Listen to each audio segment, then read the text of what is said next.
चुनाव से पहले बीजेपी का सबसे बड़ा अलर्ट। अपने ही गढ़ में खतरे की घंटी, आखिर क्यों शुरू करना पड़ा मिशन 113। राजस्थान में पंचायत और निकाय चुनाव का बिगुल बज चुका है और इसी के साथ भारतीय जनता पार्टी ने भी चुनावी तैयारियां तेज कर दी है। लेकिन इस बार बीजेपी का सबसे बड़ा फोकस विपक्ष नहीं बल्कि अपनी ही कमजोर मानी जा रही विधानसभा सीटें हैं।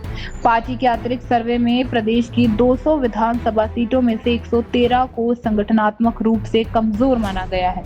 इन्हीं सीटों को मजबूत करने के लिए भाजपा ने मिशन 113 पर काम शुरू कर दिया है। सबसे चौंकाने वाली बात यह है कि मुख्यमंत्री भजनलाल का गृह जिला भरतपुर भी पूरी तरह पार्टी के डार्क जोन में शामिल है, यानी जिले की सभी विधानसभा सीटों पर संगठन को मजबूत करने की जरूरत महसूस की गई है। सिर्फ भरतपुर ही नहीं बल्कि सीकर, झुंझुनू, दौसा और टोंक जैसे जिले भी पूरी तरह डार्क जोन घोषित किए गए हैं। हाल ही में प्रदेश भाजपा मुख्यालय में विधानसभा प्रवासी कार्यकर्ताओं की अहम बैठक हुई है, जिसमें बूथ स्तर तक संगठन को मजबूत करने, जनसंपर्क अभियान तेज करने और पंचायत निकाय चुनाव की रणनीति पर विस्तार से चर्चा की गई है। इनकी जिम्मेदारी होगी कि वे संगठन की स्थिति, बूथों की सक्रियता, कार्यकर्ताओं की भागीदारी और चुनावी माहौल में लगातार आकलन करें और अपनी रिपोर्ट सीधे प्रदेश के नेतृत्व को सौंपे।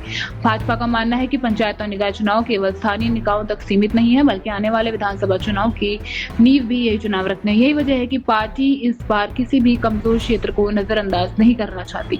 अतिरिक्त सर्वे में मुताबिक बीकानेर के शहर में किसी 2 सीटों को छोड़कर पूरा जिला, उदयपुर में शहर की 1 सीट छोड़कर पूरा जिला, अलवर में उत्तर और दक्षिणी विधानसभा छोड़कर बाकी पूरा जिला, नागौर में 2 शहरी सीटों को छोड़कर अधिकांश क्षेत्र और भिलवाड़ा का सहाड़ा विधानसभा को छोड़कर बाकी सभी सीटें भी कमजोर क्षेत्रों में सूची में शामिल की गई है। अब सवाल यही है कि बीजेपी मिशन 113 इन डार्क जोन वाली सीटों को जीत के गढ़ में बदल पाएगी या फिर पंचायत और निकाय चुनाव पार्टी के लिए नई राजनीतिक चुनौती साबित होंगे। इसका जवाब आने वाले चुनावी नतीजे में ही होगा।